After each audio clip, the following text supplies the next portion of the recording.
Hello friends, good morning to all of you. कुछ important current affairs को discuss करते हैं।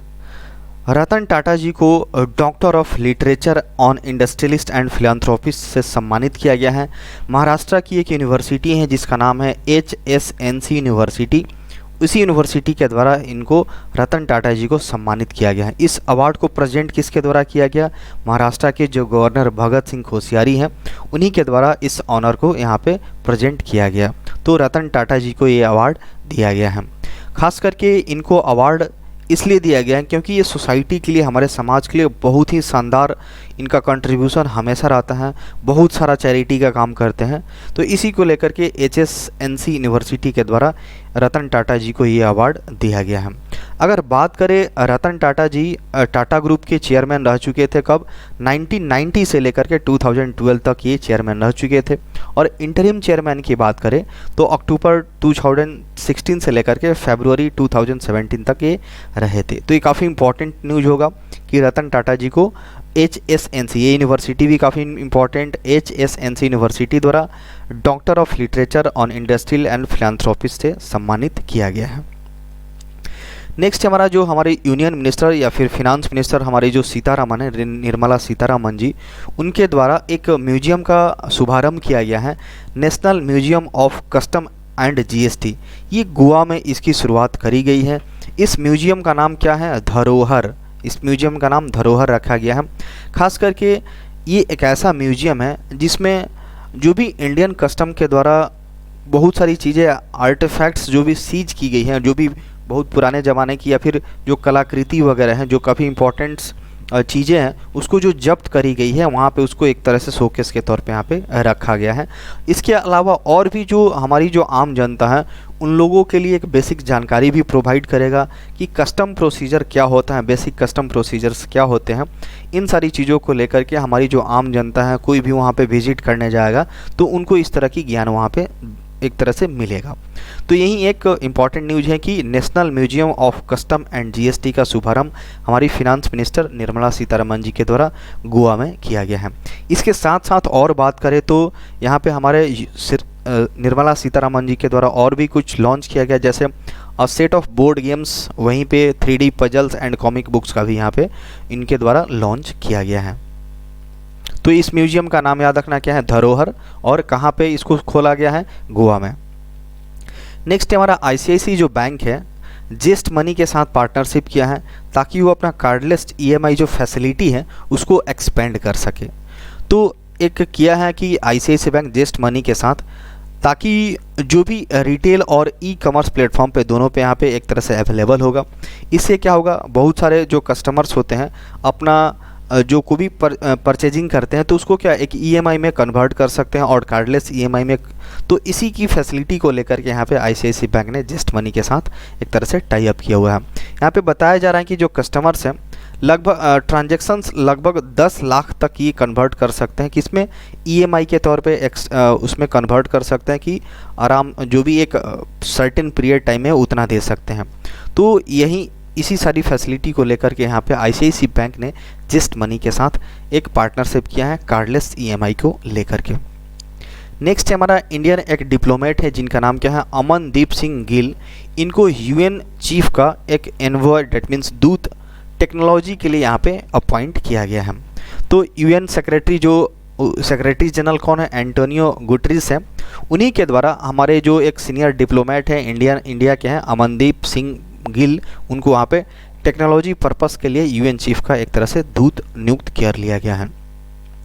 बात करें इनके कुछ बैकग्राउंड की बात करें तो ये एक इंडिया के परमानेंट रिप्रेजेंटेटिव रह चुके हैं टू द कॉन्फ्रेंस और डिसआर्मामेंट इन जिनेवा में ये रह चुके हैं। 2016 से लेकर 2018 तक ये रह चुके हैं इंडिया के तरफ से परमानेंट रिप्रेजेंटेटिव के तौर पे। ये अगर बात करें, यह भी क्या है? चीफ एग्जीक्यूटिव ऑफिसर है international digital health and artificial intelligence research, जिसको शॉर्ट में हम लोग को IDAIR बोलते हैं। आर्टिफिशियल इंटेलिजेंस आजकल के टेक्नोलॉजी का काफ़ी इंपॉर्टेंट हिस्सा बन गया है। कोई भी मशीनरी, कोई भी पार्ट्स बन रहा है तो ये एक तरह से माइंड का जो ह्यूमन ब्रेन होता है उससे कुछ को रिलेटेड करके यहाँ पे बनाया जाता है। तो इसी को लेकर के ये IDAIR के अभी क्या है? CEO हैं। तो ये टेक्नोलॉजी पर्पस से टेक पर्पस से काफ़ी एडवांस है, काफ़ी इनको नॉलेज है। तो यहाँ पे इसी रीजन की वजह से यूएन चीफ जो एंटोनियो गुटरेस है उनके द्वारा एक दूत के तौर पे डेट मीन्स टेक्नोलॉजी के लिए इनको एक एनवॉय नियुक्त कर लिया गया है। नेक्स्ट हमारा जो फिनो पेमेंट बैंक्स हैं, इसने गो डिजिट के साथ पार्टनरशिप किया है, कोलाबोरेशन किया है। किस पर्पस के लिए? शॉप इंश्योरेंस पॉलिसी पर्पस के लिए यहाँ पे इन्होंने ऐसा किया है। तो जो भी स्मॉल एंड मीडियम बिजनेस हैं उनके जो ऑनर्स हैं वो शॉप इंश्योरेंस कवरेज यहाँ से ले सकते हैं। तो इसी मेन पर्पस है, इसी पर्पस के लिए यहाँ पे फिनो पेमेंट्स ने गो डिजिट के साथ यहाँ पे पार्टनरशिप करा हुआ है। नेक्स्ट पे चलते हैं। एम्बेसडर हैं जिनका नाम क्या है? रबाब फातिमा, जिनको यूएन ने अंडर सेक्रेटरी जनरल के तौर पे अपॉइंट किया गया है। ये बांग्लादेश की हैं, परमानेंट रिप्रेजेंटेटिव है बांग्लादेश की, जिनको यूनाइटेड नेशंस के द्वारा ये अपॉइंट कर लिया गया है under secretary general of United Nations की। तो एंटोनियो गुटरेस के द्वारा इनको अपॉइंट किया गया है। ये किसको सक्सीड करेंगी? That means under secretary general के पद पे पहले कौन था? कोर्टेनी रैट रे करके यहाँ पे थी, इनका ये जगह लेने जा रही है, जो कि ये जमाइका के थे। ये इनका जगह कौन लेने जा रही है? रबाब फातिमा जी के द्वारा की जगह लेने जा रहे हैं। अगर बात करें कुछ इनके बारे में, रबाब फातिमा जी के बारे में, तो बांग्लादेश की पहली वोमेन डिप्लोमेट हैं जो कि इस पोस्ट पे अपॉइंट करी गई हैं। तो काफ़ी एक इम्पॉर्टेंट न्यूज होगा। नेम याद रखना है क्या है? रबाब फातिमा जी को यूएन के द्वारा अंडर सेक्रेटरी जनरल नियुक्त किया गया है। किस देश से बिलोंग करती हैं? बांग्लादेश की हैं, हायर वहाँ की जो फर्स्ट डिप्लोमेट है। नेक्स्ट है हमारा आरबीएल जो बैंक है, आर सुब्रमण्य कुमार को अपना नया एमडी और सीईओ के पद पे नियुक्त किया हुआ है। ये सुब्रमण्य कुमार क्या थे? इसके पहले मैनेजिंग डायरेक्टर थे और चीफ एग्जीक्यूटिव डायरेक्टर थे। एक स्टेट रन एक बैंक है इंडियन ओवरसीज़ बैंक, तो उसके ये मैनेजिंग डायरेक्टर और चीफ एग्जीक्यूटिव डायरेक्टर भी रह चुके हैं। तो हाल में इनको आरबीएल बैंक के द्वारा क्या बना लिया गया है? एमडी एंड सीईओ इनको बना लिया गया है। 3 साल के लिए ये अपॉइंट हुए। इनका टेन्योर कितना होगा? 3 साल का होगा। तो नेम इंपॉर्टेंट होगा, आर सुब्रमण्य कुमार। नेक्स्ट हमारा जो केरला के जो सीएम है जिनका नाम है क्या? पिनाराई विजयन। इन्होंने वहाँ पे कैंसर रिसर्च सेंटर खोला है। कहाँ पे? कोचिंग में। इसी की शुभारंभ की इनॉग्रेशन उन्हीं के द्वारा, पिनाराई विजयन के द्वारा यहाँ पे किया गया है। तो बताया जा रहा है कि ये हमारे इंडिया का, हमारे कंट्री का पहला ऑन्कोलॉजी लेबोरेटरी होगा for comprehensive cancer diagnostic service के लिए। तो एक काफ़ी अच्छा यहाँ पे जो भी कैंसर से रिलेटेड जो डायग्नोस्टिक सर्विस है यहाँ पे बहुत बेहतरीन तरीके से यहाँ पे प्रोवाइड कराया जाएगा। अगर इसकी बात करें तो खास करके यहाँ पे इसका नाम रखा गया है क्या? Karkinos health care. तो यहाँ पे बहुत सारी फैसिलिटीज़ को प्रोवाइड कराया जाएगा। जैसे कि बात करें यहाँ पे डायग्नोस्टिक टूल होना यहाँ पे अच्छे लेवल के होंगे, मॉलिक्यूलर एसेज, और बात करें तो जो भी मेडिसिन यहाँ पे प्रोवाइड कराया जाएगा। तो ऐसे जो काफ़ी डिफ़िकल्ट या फिर बहुत ही रेयर मेडिसिन यहाँ पे लैब है, यहाँ पे बनाया भी जाएगा और यहाँ पे लोगों की सहायता भी यहाँ से करी जाएगी। अगर टाटा ग्रुप की बात करें तो इसमें इस हॉस्पिटल बोल सकते हैं या फिर इस रिसर्च सेंटर को बनाने में हमारे टाटा ग्रुप के द्वारा 110 करोड़ रुपया इसमें इन्वेस्ट किया जा रहा है। और भी बाकी जो फार्मास्यूटिकल्स बोल सकते हैं, रकूटेन मेडिकल हैं, ग्लोबल क्लिनिकल स्टेज हैं, बायोटेक्नोलॉजी कंपनी है, Mayo Clinic and Reliance Digital Health, इसमें क्या होगा?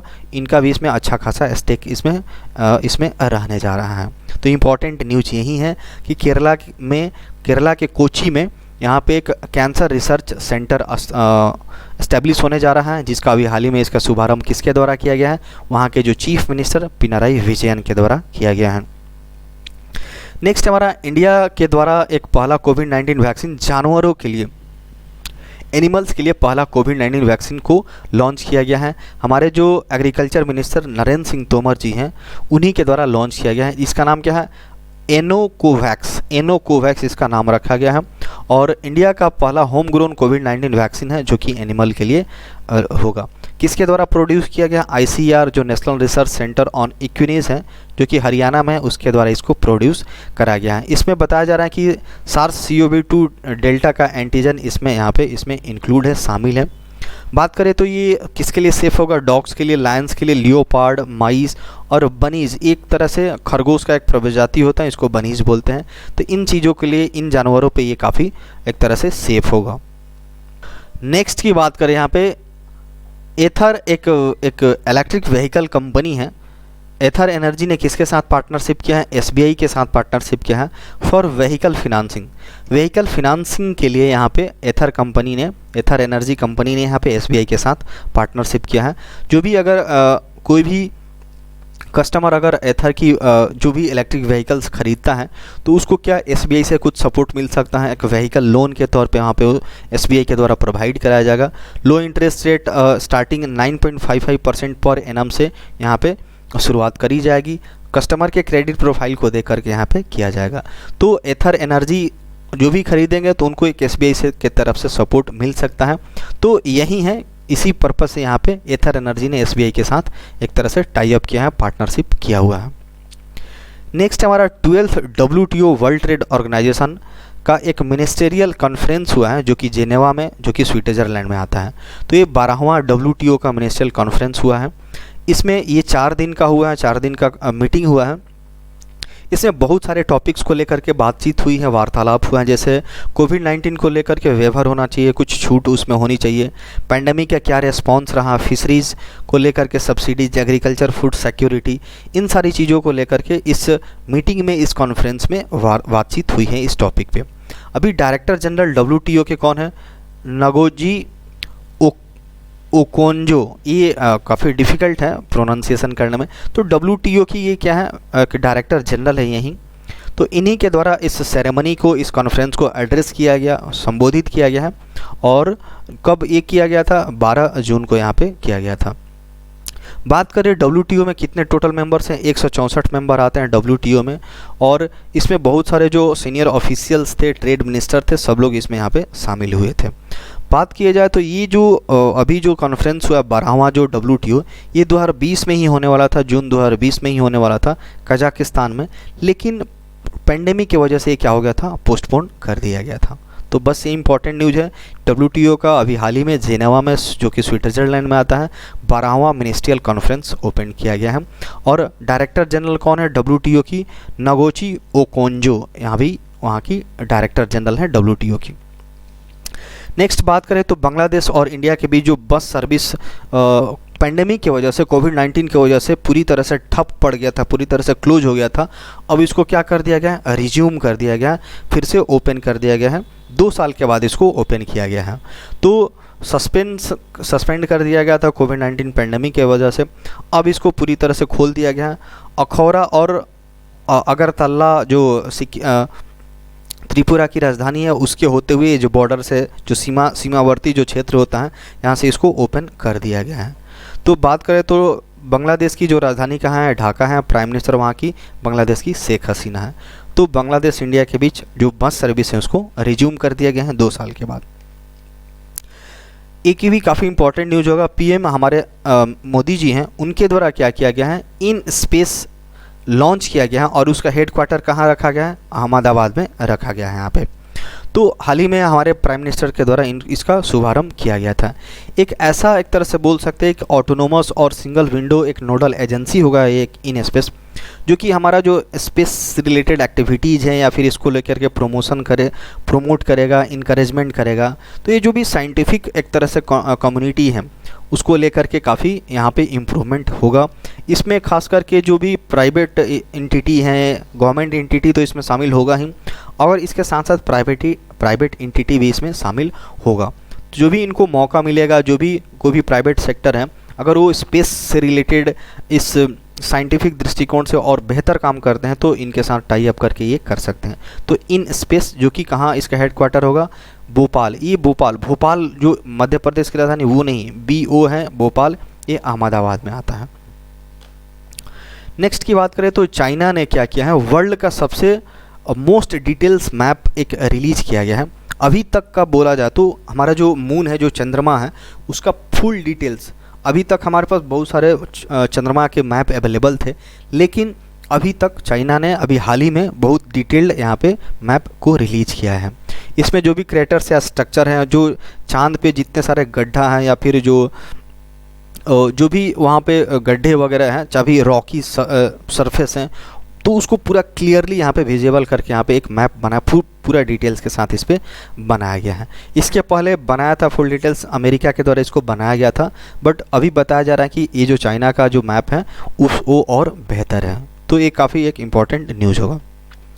नेक्स्ट की बात करें तो Ecuador, Japan, Malta, Mozambique, Switzerland, UNSC United Nation Security Council इसको बोलते हैं। इसमें ये 5 अस्थाई नॉन परमानेंट है, नॉन परमानेंट मेंबर के तौर पे ये इसमें शामिल किया गया है, इलेक्ट किया गया है 2023 और 24 टर्म के लिए। तो बेसिकली बात करें तो यूएनएससी में टोटल 15 एक तरह से मेंबर होते हैं। इसमें परमानेंट जो मेंबर होते हैं 5 होते हैं और 10 होते हैं नॉन परमानेंट होते हैं। तो वो जो नॉन परमानेंट होते हैं वो 2 साल के लिए यहाँ पे मेंबर के तौर पे रहते हैं। अभी परमानेंट मेंबर्स की बात करें तो चाइना है, रसिया है, यूएस है, यूके और फ्रांस यूएनएससी के ये परमानेंट मेंबर हैं। तो और अभी हाल ही में 23-24 के लिए नॉन परमानेंट मेंबर किसको, ये 5 कंट्री को चुना गया है। इक्वाडोर हो गया, जापान, माल्टा, मोज़ाम्बिक और स्विट्ज़रलैंड को चुना गया है। यूएन असेंबली में 193 मेंबर हैं और ये जो भी चुने गए हैं इनको 2 साल के लिए यहाँ पे रखा जाएगा मेंबर के तौर पे। तो ये नेम कंट्री के नेम याद रखने हैं। इंडिया के जो ग्रैंड मास्टर हैं प्रज्ञानंदा, एक और टाइटल जीत लिए हैं, जिनका इस टाइटल का क्या नाम है, नॉर्वे चेस ओपन। इस टाइटल को इन्होंने जीत लिया है। 16 साल के ही हैं और ये अपने किसको हरा है, जो भी प्रणीत जो कि इंडिया से ही बिलोंग करते हैं उनको हरा करके ये इस टूर्नामेंट को अपने नाम किया है। तो बस ये नेम याद रखना, नॉर्वे चेस ओपन हाल ही में किसके द्वारा जीता गया है, जो ग्रैंड मास्टर प्रज्ञानंदा के द्वारा जीता गया है। World day against child labour जो कि 12 जून को मनाया जाता है हर साल। तो बेसिकली इसमें अवेयरनेस किया जाता है कि जो बच्चों लोगों के प्रति जो एक इविल प्रैक्टिसेस करी जाती हैं, बहुत उनके साथ दुर्व्यवहार किया जाता है, काम पे रख कर के बहुत सारी चीज़ें की जाती हैं, उसको रोकने के लिए ये हम लोग ये डे सेलिब्रेट करते हैं। इंटरनेशनल लेबर ऑर्गेनाइजेशन ने पहली बार 2002 में इस डे को सेलिब्रेट करने के लिए इसको लॉन्च किया था। इस जो ग्लोबल इशू है उसको टैकल करने के लिए, उसको समाधान करने के लिए, जो चाइल्ड लेबर के मतलब उसके विरुद्ध में जो काम होता है। इस बार का थीम क्या रखा गया है, world day against child labour का universal social protection to end child labour, इस बार का थीम रखा है। जो टेंसेंट है, टेंसेंट एक चाइना की एक टेक जायंट कंपनी है, चाइना की एक कंपनी है, टेक्नोलॉजी कंपनी है। उसने क्या किया, फ्लिपकार्ट में अपना एक स्टेक खरीदा है, 2060 करोड़ रुपए का यहाँ पे इन्होंने अपना स्टेक खरीदा है। एक्चुअली ये जो फ्लिपकार्ट है वॉलमार्ट की है, वॉलमार्ट इसका पेरेंट वॉलमार्ट ने फ्लिपकार्ट को ख़रीद लिया था। तो इसमें इसने क्या किया है, 264 मिलियन का इसने अपना स्टेक खरीदा है। फ्लिपकार्ट के जो को फाउंडर कौन है, बिनी बंसल है, उनका इसमें कुछ सब्सिडरी है। कितना अभी ये 1.84 से इनकी फ्लिपकार्ट में एक तरह से सेलिंग पार्ट जो बनेगा उनका ये है। इस ट्रांजैक्शन के बाद जो टेंसेंट उनका जो है उनका कितना हो जाएगा, 0.72% स्टेक इसमें रहेगा, जिसका वैल्यू कितना है 264 मिलियन है। नेक्स्ट है, ये भी गेम से रिलेटेड एक न्यूज है।